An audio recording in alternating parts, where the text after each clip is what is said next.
அதுக்கு அடுத்த சேர்க்கை இப்போ நம்ம போகலாங்க. அதுக்கு அடுத்த சேர்க்கை வந்து 10வது கிரக சேர்க்கை புதன் சனி.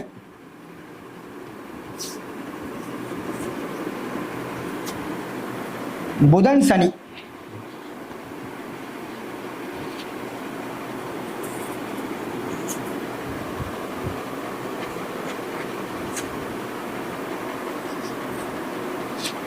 இந்த புதன் சனி சேர்க்கை இருக்கிற கிரக சேர்க்கையிலேயே எல்லாமே மோசமான கிரக சேர்க்கைலாம் இருந்தாலும் புதன் சனி சேர்க்கை அவங்க ஜாதகத்தில் வரவே கூடாதுங்க.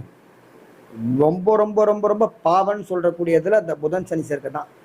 வாழ்க்கையில் ஒரு நாளேனா சொந்தக்காரங்களால ஃப்ரெண்ட்ஸுனால எல்லாருமே அவங்கள வந்து கைவிட்டுருவாங்க. புதன் சனி சேர்க்கை இவங்களுக்கெல்லாம் ஏண்டா வாழ்கிறோம் அப்படின்ற ஒரு சிந்தனையை ஒரு தாட் கொடுத்துரும். அப்பேற்பட்ட ஒரு கிரக சேர்க்கை. மேக்சிமம் எனக்கு வரக்கூடிய வாழ்க்கையாளர்கள்லாம் அந்த புதன் சனி சேர்க்கை இருந்தால் நான் ரொம்ப பரிகாரத்துக்கு நான் ரெஃபர் பண்ண மாட்டேன். ஏன்னா சனி கர்மா. புதன் காலபுருஷனுக்கு வந்து பார்த்தீங்கன்னா ரேவதி நட்சத்திரம் இந்த இடத்துல இருக்குது. ரேவதி நட்சத்திரம் உத்திரட்டாதி எல்லாருமே என்ன சொல்கிறாங்க, ஒரு உயிர் போகுது அப்படின்னா சனி பகவானுடைய இதுதான் என்றாங்க. புத பகவானுடைய இது இல்லாமல் உயிர் போகாது. புத பகவான் தான் நம்முடைய மூச்சு நிப்பாட்டுறது. அவருடைய ஏன்னா அவருடைய அனுகிரகம் தான் மெயின். ஏன்னா காலபுருஷனுக்கு 12ஆம் இடத்துல நீசமாகக்கூடிய கிரகமும் புதன் தான். அந்த இடத்துல அவர் நட்சத்திரம் ரேவதி நட்சத்திரம் உள்ளே இருக்குது. அப்போ அங்கே உத்திரட்டாதியும் உள்ளே இருக்குது. அப்போ ஒரு உயிர் பெருநின்னா புதனுடைய அனுகிரகமும் இருக்கணும். இதெல்லாம் மெயினாக எந்த தோஷத்தையும் சொல்லிட்டு இருக்க மாட்டாங்க. அதே மாதிரி வந்து புதன் சனி சேர்க்கை இருந்தாலும் சரி, சனி புதன் சேர்க்கை இருந்தாலும் சரி, அவங்களுக்கு மேக்சிமம் பார்த்தீங்கன்னா பரிகாரத்துக்கு ரொம்ப ரெஃபர் பண்ணக்கூடாது. பரிகாரம் பழிக்கவே பிடிக்காது, ரொம்ப லேட்டாகும். கர்மா, அதாவது இப்போ இந்த புதன் சனியோட கர்மா சேர்ந்துருச்சுன்னு கேதை சேர்ந்துருச்சுன்னா, புதன் சனியோட கேதை சேர்ந்துச்சுன்னா இது தாங்க மெயின் சொல்லுவாங்க. கர்மா பெரும் சொல்கிறாங்கல்ல, என் தலையெழுத்துப்படி தாண்டா நடக்குதுன்னு சொல்கிறாங்கல்ல, இதெல்லாம் இந்த புதன் சனி கேது தான். என் தலையெழுத்துப்படி தாண்டா நடக்குது அப்படின்னு சொல்லக்கூடிய எல்லாமே இந்த புதன் சனி சேர்க்கை தான். இது நீங்கள் தாராளமாக நீங்கள் பார்க்கலாம். இவங்கெல்லாம் நீங்கள் என்ன வழிபாடு பண்ணாலும் நோ யூஸ். நம்மளுடைய தலையெழுத்து என்னவோ அதை பற்றி தான் வாழ்ந்தாகணும். பரிகாரத்தினால நமக்கு வரக்கூடிய பிரச்சனையை குடிக்க முடியுமானா குறைக்கலாம், அவ்வளோதான் பண்ண முடியும். எல்லாருமே பரிகாரத்தினால நான் கோடீஸ்வரன் நானே, நான் பங்களா கட்டினேன், அதை பண்ணேன் இதை பண்ணேன்னா சாத்தியம் கிடையாது. அப்படி பார்த்தா எவ்வளோ பேர் தப்பிச்சிருக்கலாம் இல்லையா? பரிகாரம் பண்ணால் நான் எவ்வளோ பேர் சாதிச்சுக்கலாம் இல்லையா? நீ பேர் மாத்திரம் நல்லா இருக்கேன், அதை மாத்திரம் நல்லா இருக்குன்னா நீ எவ்வளோ பேர் நீ சம்பாதிச்சிருக்கலாமே. கர்மா ஒவ்வொருத்தரையும் விடவே விடாது. ஒவ்வொருத்தரையும் நம்ம மேலே இருக்கக்கூடிய பிரபஞ்சம் ரெக்கார்ட் பண்ணினே இருக்கும். அதனால தான் யாருக்குமே துரோகம் பண்ணாதீங்க நிறைய சொல்லுவாங்க. இந்த சேர்க்கை பரிகாரம் பழிக்கவே பழிக்காது, ரொம்ப தாமதமாகும். இதுக்கு ஒரே வழிபாடு பார்த்தீங்கன்னா வீட்டுக்கு பக்கத்தில் இருக்கக்கூடிய பெருமாள் வழிபாடு தான். பெருமாள் வழிபாடு மட்டும் வாரத்தில் ஒரு நாள் சனிக்கிழமை போயிட்டு வந்து ஒரு பிரார்த்தனை பண்ணிட்டு வாங்க. பிரார்த்தனை பண்ணிட்டு 2 நெய் தீபம் போட்டுட்டு வாங்க. பெருமாளுக்கு மேக்சிமம் நெய் தீபம் போடலாம். இதெல்லாம் நீங்கள் பண்ணிட்டு வந்தீங்கனாலே உங்களுக்கு வந்து எந்த பிரச்சனையிலும் அந்த பிரச்சனையிலேருந்து கொஞ்சம் சொல்லுவோம் தாங்கக்கூடிய சக்தி கொடுக்கும். அவ்வளோதான் பண்ண முடியும். பரிகாரத்தினால எல்லாத்தையும் மாற்ற முடியாது. பரிகாரத்தினால நமக்கு வந்து ஒரு பிரச்சனை வருதா தாங்கக்கூடிய, எனக்கு ஐயோ சில பேர் நெஞ்சு பிடிச்சிப்பாங்க, எனக்கு தாங்கக்கூடிய சக்தி இல்லை. அந்த தாங்கக்கூடிய சக்தி நீங்கள் பண்ணுறக்கூடிய பரிகாரம் கொடுக்கும். நீங்கள் ஏற்றுற கோயிலில் ஏற்றுற ஒவ்வொரு தீபமும் நீங்கள் பேங்க்கில் போகிற ஒரு உங்களுடைய பணம் டெபாசிட் மாதிரி கட்டாயம் ஒரு நாள் மாற்றத்தை கொடுத்தே தீரும். இன்னைக்கு கொடுக்கல அப்படின்னாலும் நாளைக்கு கொடுக்குறோம், கட்டாயம் ஒரு நாள் நீங்கள் மாற்றத்தை சந்திக்க விட மாட்டீங்க. நானே இருக்கேன், கிட்டத்தட்ட ஒரு 10 வருஷமா நான் கோயில் பரிகாரம் பண்ணிட்டு இருக்கேன். ஒரு 2 மாதத்துக்கு முன்னாடி நடந்த கதை, 2 மாதத்துக்கு முன்னாடி இருந்த கதை. 10 வருஷமா நான் பண்ண கோயில் வழிபாடு எப்படி காப்பாத்திருக்குன்னு பாருங்க. 2 மாதத்துக்கு முன்னாடி நம்ம சென்னையில் இருக்கக்கூடிய நம்ம தாம்பரம் வழியாக நானும் எங்கள் அம்மா ஆக்டிவாவில் போயிட்டுருக்கோம். ஆக்டிவாவில் போகும்போது ஒரு 2 பக்கம் இப்போ இந்த மிரர் இருக்கும் பார்த்தீங்களா, மிரர் அந்த நம்ம குரோம்பேட்டை சரவணா ஸ்டோர் தாண்டுறோம்.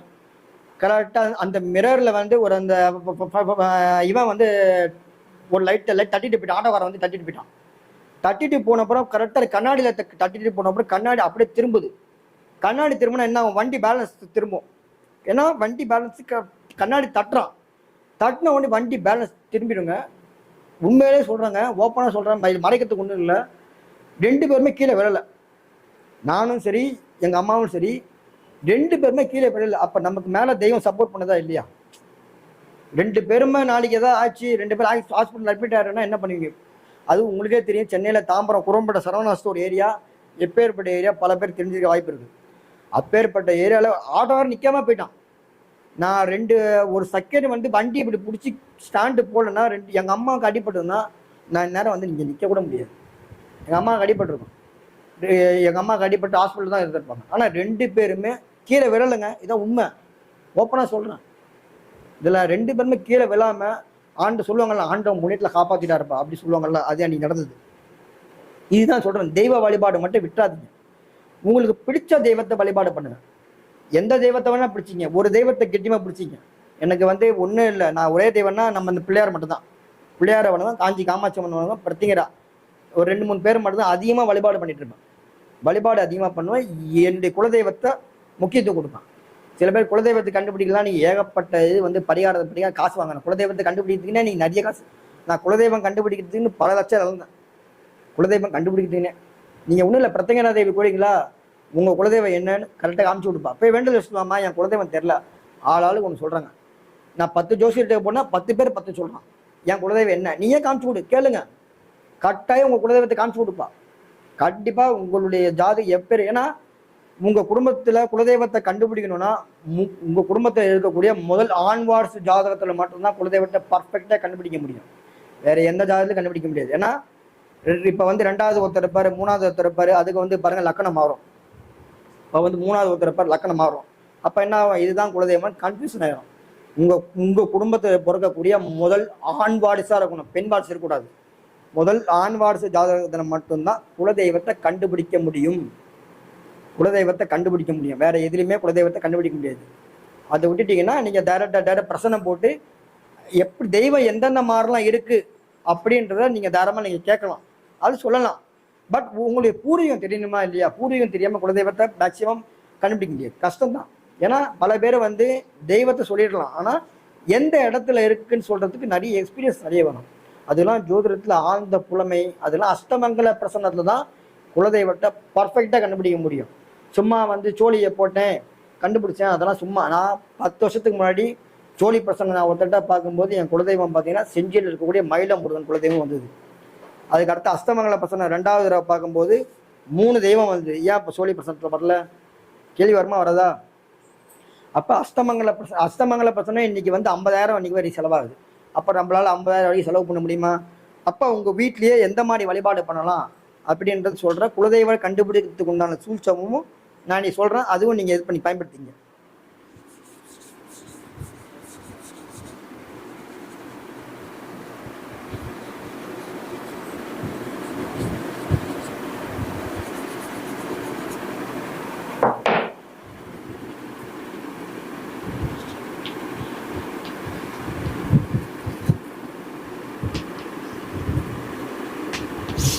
உங்கள் ஜாதகத்தில் வந்து குலதெய்வம் சார் எனக்கு என்ன தெய்வம்னு தெரில சார், நானும் என்னென்னமோ வழிபாடு பண்ணியிருந்தேன் சார்.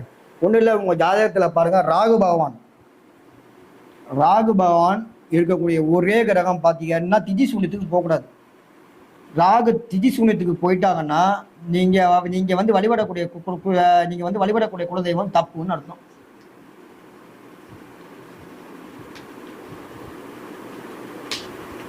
ஒரு ஜாதகத்தில் ராகு பகவான் திஜி சூன்யத்துக்கு போகக்கூடாது. ராகு பகவான் திஜி சூன்யத்துக்கு போயிட்டாருன்னா நீங்கள் வந்து வழிபாடு செய்யக்கூடிய குலதெய்வம் சரியாக பண்ணலை, 3 தலைமுறைக்கு மேலே குலதெய்வ வழிபாடு விட்டு போச்சுன்னு அர்த்தம். இதுதான் சூழ்ச்சமம். ராகு பகவானை தான் நீங்கள் குலதெய்வத்தை எல்லாருமே வந்து குலதெய்வத்துக்கு என்ன கிரகம் எடுப்பாங்க, சனி பகவானை தான் எடுப்பாங்க. அதை நான் மறுக்கலை.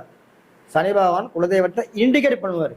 இதுதான் உங்கள் குலசாமி. ஆனால் குலதெய்வமையை ஒழுங்காக நீங்கள் வழிபாடு பண்ணுறியா, குலசாமியை சரியாக வழிபாடு பண்ணலையா அப்படின்னு சொல்லக்கூடிய சூட்சமாக யாருக்கிட்ட இருக்குன்னா ராகு பகவான்கிட்ட மட்டும்தான் இருக்குது. ஒரு வம்சத்தை தூக்கி நிறுத்தக்கூடிய சக்தியும் வம்சத்தை ஸ்டாப் பண்ணுற சக்தியும் இந்த ராகு பகவான்கிட்ட மட்டும்தான் இருக்குது. இந்த ராகு பகவானை மட்டும் நீங்கள் சாதாரணமாக இடம் போட்டுறாதீங்க. அதனால தான் சொல்கிறாங்க, வருஷத்துக்கு ஒரு தடவை குலதெய்வ கோயிலுக்கு போயிட்டு வாங்க. வருஷத்துக்கு மினிமம் ஒரு 3 தடவை போயிட்டு வாங்க. ஏன்னா ராகு தான் அமாவாசை. குலதெய்வ வழிபாடு செய்யக்கூடிய ஏற்ற நாளே அமாவாசை தாங்க. அமாவாசை அன்னி தான் குலதெய்வ வழிபாடே பண்ணணும். சார் என்னால் அமாவாசை அன்னி போக முடியல, பௌர்ணமி அன்னைக்கு போயிட்டு வாங்க. 2 நாள்லையும் போக முடியல, வளர்பிறையில் போயிட்டு வாங்க. வளர்பிறையில் என்றைக்கு சார் போனால் சனிக்கிழமை போயிட்டு வரலாம். இல்லை நீங்கள் பிறந்த கிழமை அன்னைக்கு போயிட்டு வரலாம். அது நான் எல்லா சூழ்ச்சமும் சொல்கிறேங்க, இன்றைக்கெல்லாம் பயன்படுத்திங்க. எல்லா சூழ்ச்சமும் இன்னைக்கு நீங்களே செஞ்சு உங்கள் வாழ்க்கையில் நல்லா இருங்க. உங்கள் ஜாதகத்தில் சந்தேகமாக இருந்தால் எனக்கு ஃபோன் பண்ணுங்கள். அதுக்கு உண்டான நீங்கள் வந்து இதுக்கு ஃபீஸ் கட்டி அப்பாயின்மெண்ட் வாங்கி நீங்கள் பார்த்துக்கலாம். குலதெய்வத்தை கண்டுபிடிக்கணும் அப்படின்னா உங்கள் ஜாதகத்தில் இது மெயினாக பார்த்துங்க, ராகு பகவான் திஜிசூன்யத்துக்கு போகக்கூடாது. அப்படி இருந்துட்டார் சார், எனக்கு போயிட்டார் ராகு திஜிசூன்யத்துக்கு, அதுக்கு உண்டான பிரார்த்தனை அது வந்து பண்ணணும். அதுக்கு நீங்கள் நான் ஃப்ரீயாக சொல்ல முடியாதுங்க, லைவில் சொல்ல முடியாது. ஏன்னா அது கொஞ்சம் ப்ராசஸ் ஜாஸ்தி. ராகு பகவான் திஜிசூன்யத்துக்கு போயிட்டேன்னா வம்சத்தை நிப்பாட்டுது. நான் பல ஜாதகம் பார்த்துருக்கேன், சும்மா சொல்லுங்க. ஒரு 100 ஜாதகத்துக்கு மேலே நான் பார்த்துட்டேன். 100 ஜாதகம். நான் எல்லாரும் மாதிரியும் போய் சொல்லலை. 10,000 பார்த்தேன், 1000 பார்த்தேன், 2000, அதெல்லாம் 100 ஜாதகத்துக்கு மேலே பார்த்தேங்க. என்கிட்ட ரெக்கார்டு இருக்குது. 100 ஜாதகத்துக்கு மேலே பார்த்து ராகு பகவான் திஜிசூன்யத்துக்கு அங்கே வந்து வம்சத்தில் கொஞ்சம் கை வைக்குது. அதுக்கு வந்து பரிகாரம் பண்ணால் நிவர்த்தி எடுக்க முடியுமானா கட்டாயம் எடுக்கலாம். இப்போ கூட ரீசெண்டாக பார்த்த ஒரு 3 மாதத்துக்கு முன்னாடி ஒருத்தர் வந்து மேரேஜ் ஆகி 1.5 வருஷம் ஆகுது. இது இல்லை, குழந்தை இல்லை. எடுத்த இறப்பில் ராகு திஜிசூன்யம்மா, உங்கள் ராகு திஜிசூன்யம் இருக்காரம்மா, நீங்கள் உண்டான பரிகாரம் பண்ணிக்கங்க. பரிகாரம் இப்போ சொல்கிறேங்க, ஒருத்தரை வச்சு பண்ணுறது பேர் பரிகாரம் பண்ணுறது. நீங்களே பண்ணுறது அதுக்கு உண்டான அது எந்தெந்த கோயிலுக்கு போயிட்டு வரணும், என்னென்ன பண்ணணும், இதுதான் நான் சொல்லுவேன். பரிகாரமே எல்லாம் என்ன எடுத்துருக்காங்க, ஓ ஏதோ வந்து சம்பாதிக்கிறார் போல. இது இப்போ நான் சொல்கிறேன், நான் கொடுக்கக்கூடிய கோயிலில் என் பேரை கூட நீங்கள் சொல்ல கூட வேணாம். நீங்கள் டைரெக்டாக போய் இந்த மாதிரி சொன்னாருங்க, இந்த மாதிரி பண்ண சொன்னாருங்க, போய் பண்ணிட்டு வாங்க. ஒரு தடவை பண்ணுங்க, வாழ்நாளில் ஒரு தடவை இந்த ராகு பகவான் திஜிசூன்யத்துக்கு உண்டான வழிபாடு நீங்கள் பண்ணிட்டீங்கன்னா அதுக்கு அடுத்த அம்சம் நல்லாயிருக்கும். ஓப்பனாக சேலஞ்சு பண்ணுறேன். இதெல்லாம் நான் கண்டுபிடிச்சேன், நான் அதெல்லாம் வந்து கண்டுபிடிச்சு சொன்னால் அது பொய். எனக்கு ஜோதிடம் கற்றுக் கொடுத்த குருமாருடைய அனுகிரகம் தான் இதெல்லாம். அவங்க சொல்லி கொடுத்த இதுதான் நான் உங்ககிட்ட நான் இன்னைக்கு சொல்லிட்டு இருக்கேன். நானா எதுவுமே கண்டுபிடிச்சி நான் இதை பண்ணுங்க. அதாவது எனக்கு வரக்கூடிய வாடிக்கையாட்ட சொல்லுவேன், இந்த மாதிரிலாம் பண்ணுங்க, போயிட்டு வாங்க, போயிட்டு வந்து ஃபீட்பேக் கொடுங்க, போயிட்டு வந்து எனக்கு ஃபீட்பேக் கொடுங்க அப்படின்னு சொல்லுவாங்க. இப்போ குலதெய்வத்தை கண்டுபிடிக்கணும்னா மெயினாக பார்த்துங்க, உங்கள் ஜாதகத்தை நீங்கள் பார்த்துங்க. ராகு திஜிசூன்யம் இருந்தால் குலதெய்வம் கண்டுபிடிக்கிறது ரொம்ப கஷ்டம். அதுக்கு நீங்கள் வந்து உண்டான பரிகாரம் பண்ணிடணும்.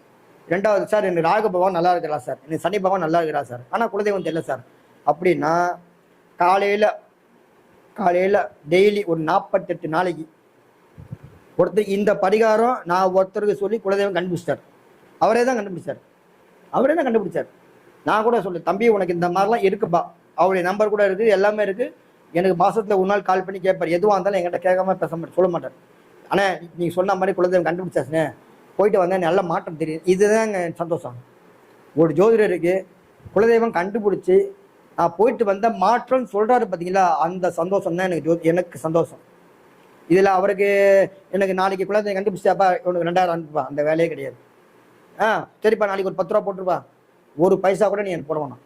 ஜாதகம் பார்க்குறியா, அதோட ஓகே, நீ நல்லா இருக்கியா, நல்லா இருக்கு, அது போதும். குலதெய்வத்தை கண்டுபிடிக்கணும்னா காலையில் எழுந்த ஒன்று குளிச்சுட்டு ஒரு வீட்லேயே வந்து ஒரு அந்த சின்ன ஒரு அந்த இது வாங்கி மண் அகல விளக்கு வாங்கிங்க. ஒரே ஒரு மண் அகல விளக்கு.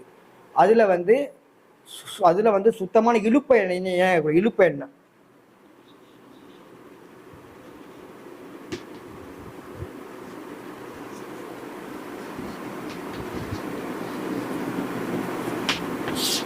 சுத்தமான இழுப்பு எண்ணெயா இருக்குங்க. இதுல தேவையில்லாம நிறைய இடத்துல பார்ப்பாங்க, பண்ணுவாங்க, கெமிக்கல் கலப்பாங்க. இந்த கெமிக்கல் கலக்கக்கூடிய எண்ணெய்லாம் போட்டு ஏற்றுனீங்கன்னா வேலைக்கு ஆகாது. ஒரே ஒரு மண் அகல விளக்குல காலையில நீங்க குளிச்சுட்டு ஆத்மாத்தமா ஒரே ஒரு மண் அளவுகளை சுத்தமான இழுப்பு எண்ணெயை விட்டு சிகப்பத்திரி இல்லைன்னா வேற எந்த திரியா பஞ்சு திரியா இருக்கணும். பஞ்சு திரியை போட்டு இழுப்பு எண்ணெயில் ஒரே ஒரு தீபம் மட்டும் போடுங்க. கிழக்கு நோக்கி ஏற்றணும். எல்லாம் சார் என்னால் கிழக்கு நோக்கி ஏற்ற முடியல பார்த்தீங்கன்னா வடக்கு நோக்கி ஏற்றணும்.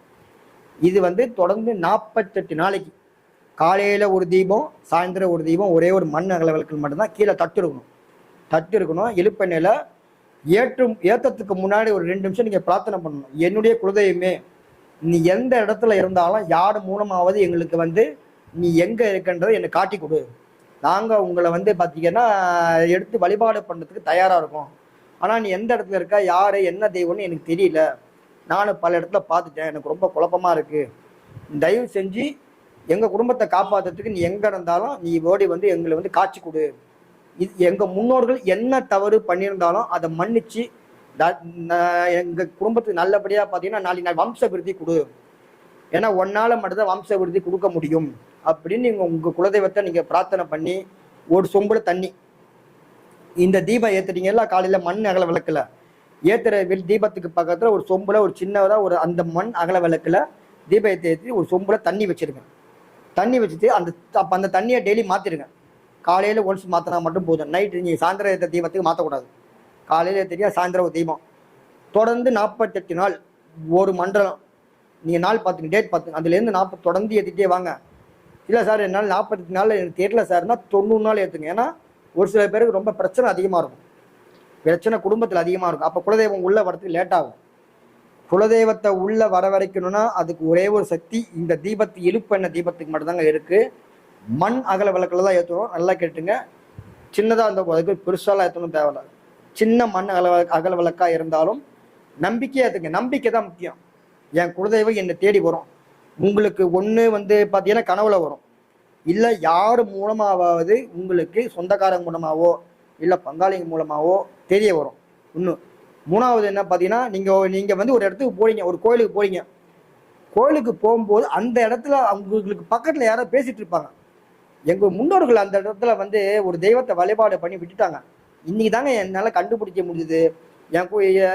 இந்த தெய்வத்துடைய படத்தை அந்த தெய்வம் சொல்லுவாங்க. அந்த தெய்வம் தான் அவங்க தெய்வமாக இருக்கும். அதாவது சகுன நிமித்தத்தை பார்க்கணும். இதில் யாராவது உங்கள் காதில் படுற மாதிரி பேசுவாங்க. அவங்க யார் உங்களுக்கு யாருன்னே தெரியாமல் கூட இருக்கலாம். ஆனால் உங்களுக்கு காதில் படுற மாதிரி வரும். எங்கள் குலதெய்வத்தில் போயிட்டு வந்தாம்பா, காஞ்சி காமாட்சி அம்மன் போயிட்டு வந்தாங்க, அதுதான் குலதெய்வம் போல இருக்கு அப்படின்னு நீங்கள் எங்கேயோ இருப்பீங்க, நீங்கள் 10 அடி தூரத்தில் இருப்பீங்க. ஆனால் உங்கள் காலத்துக்கு வந்துடும். அம்மா இப்போ ஏதோ ஒரு தூரத்து இப்போ எந்த தெய்வம் உங்கள் பேருக்கு உங்களுடைய கண்ணுக்கு காது கேட்குதோ அதுதான் உங்கள் குலதெய்வம். இது 48 நாளுக்குள்ள ஒருத்தர் சொல்லி 47வது நாள் ஒருத்தர் வீட்டில் அவங்க சொந்தக்காரங்களே பங்காளி மூலமாக இதுதான் நம்ம குலசாமி அப்படின்னு கண்டுபிடிச்சி போயிட்டு வந்தாங்க. அவருடைய ஃபோட்டோ கூட எனக்கு அனுப்பிச்சிருக்கிறார். ஆனால் நான் போயிட்டு வந்தேனே, நீ நல்லா இருக்கனே. அவர் மேரேஜ் சம்மந்தமாக கேட்டார், தம்பி உன் குலதெய்வம் இப்படி தான் இருக்கும், போய் கண்டுபிடிச்சிக்க, 48 நாள் தீபம் போடு. 47வது நாள் நம்பிக்கையாக பண்ணாங்க. நம்பிக்கை தாங்க முக்கியம். எந்த ஜோசியர்கிட்ட இருந்தாலும் நீங்கள் பண்ணக்கூடிய பரிகாரம் படிக்கணும்னா நம்பிக்கை ஃபஸ்ட்டு முக்கியம். உங்களுக்கு நம்பிக்கை இருந்தால் மட்டும்தான் நீங்கள் பார்க்கவே முடியும். இல்லைன்னா ஒன்றுமே பண்ண முடியாது. குலதெய்வத்தை கண்டுபிடிக்கணும்னா அவ்வளோ சாமானியமான வேலை இருக்கு. ஏன்னா எத்தனை தலைமுறை முன்னாடி வழிபாடு விட்டு போயிருக்கு தெரியாது இல்லையா, அதுவும் பார்க்கணும். ஸோ நீங்கள் இதை வீட்டிலேயே பண்ணுங்கள். தொடர்ந்து 48 நாள் பண்ணுங்கள், இல்லை 90 நாள் பண்ணுங்கள். இதை பண்ணிவிட்டு ஒரு சொம்பு தண்ணி வச்சுருங்க. வேறு சந்தேகம் எதாக இருந்தாலும் நீங்கள் தாராளமாக கமெண்ட்டில் கேட்கலாம். அதுக்கு அடுத்து நம்ம போகலாம்.